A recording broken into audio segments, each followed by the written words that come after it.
Hello everyone and welcome back to Arctic Retro. This is just a short follow-up video after the last two videos I made because I got some new information I'm gonna try out.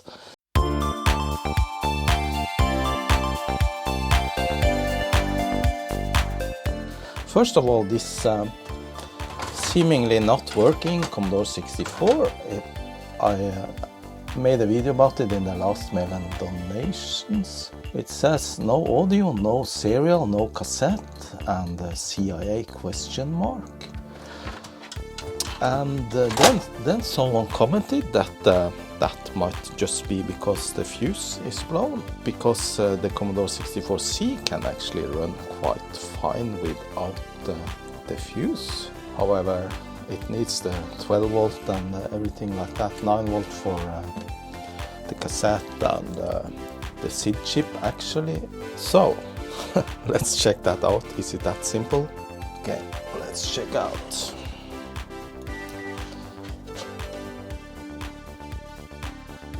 Yes!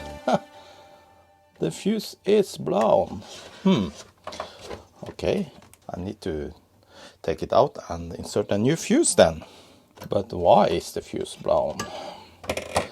That we don't know. But we know for sure this fuse is blown. Yeah, and the fuse is 1.5 amps. Not sure if I have the same. No. I have 1 amp. 2.5. Well, I try with this 1 amp. Might blow, but I need to buy another fuse someday later. Yeah, let's see now. Yeah, does it blow or not?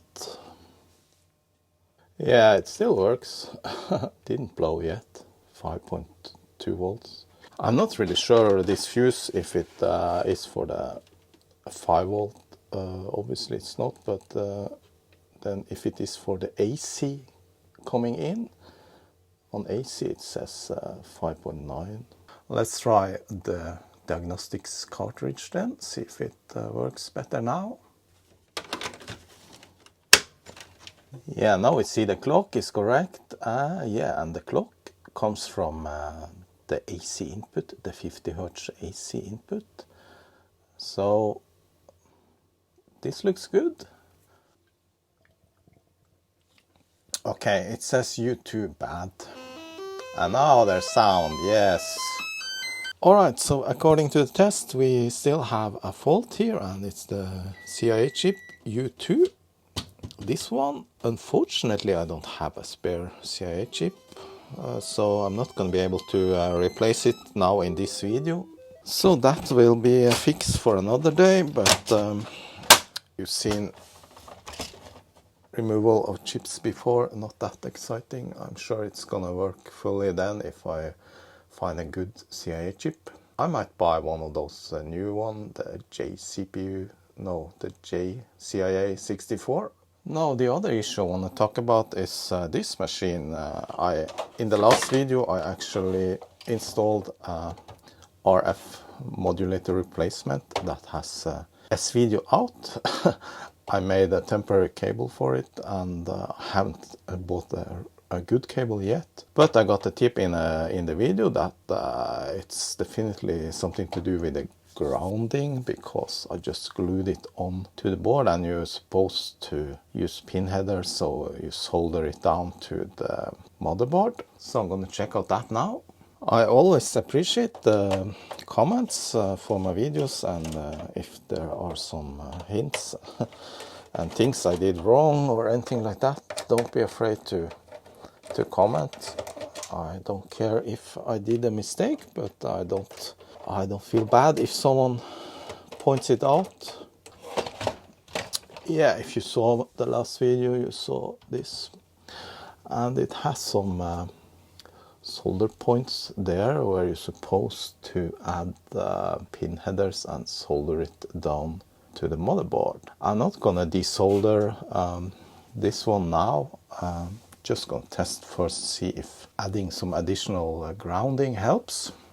Yeah, let's insert that homemade or home repaired S-video cable. So that didn't help, and if you have any suggestions why I get this weird picture on my LCD TV, just write it in the comments below the video. It actually worked fine on an old CRT TV, but not on this one. So I actually got a new cable now, S-video, from the electronics shop. Yeah, let me just check if that works any better. Is this gonna work any better? Nope. Still the same. So I have no idea why this happens. I have used S-video from Commodore 64 before on this same TV and with the same adapter, and there were no issues. So I'm not really sure why this is happening. If you have any clue, then just write me a message. Alright, that was it for this video. Short video, just an update. Hope you enjoyed it, and thanks for watching. See you later. Bye bye.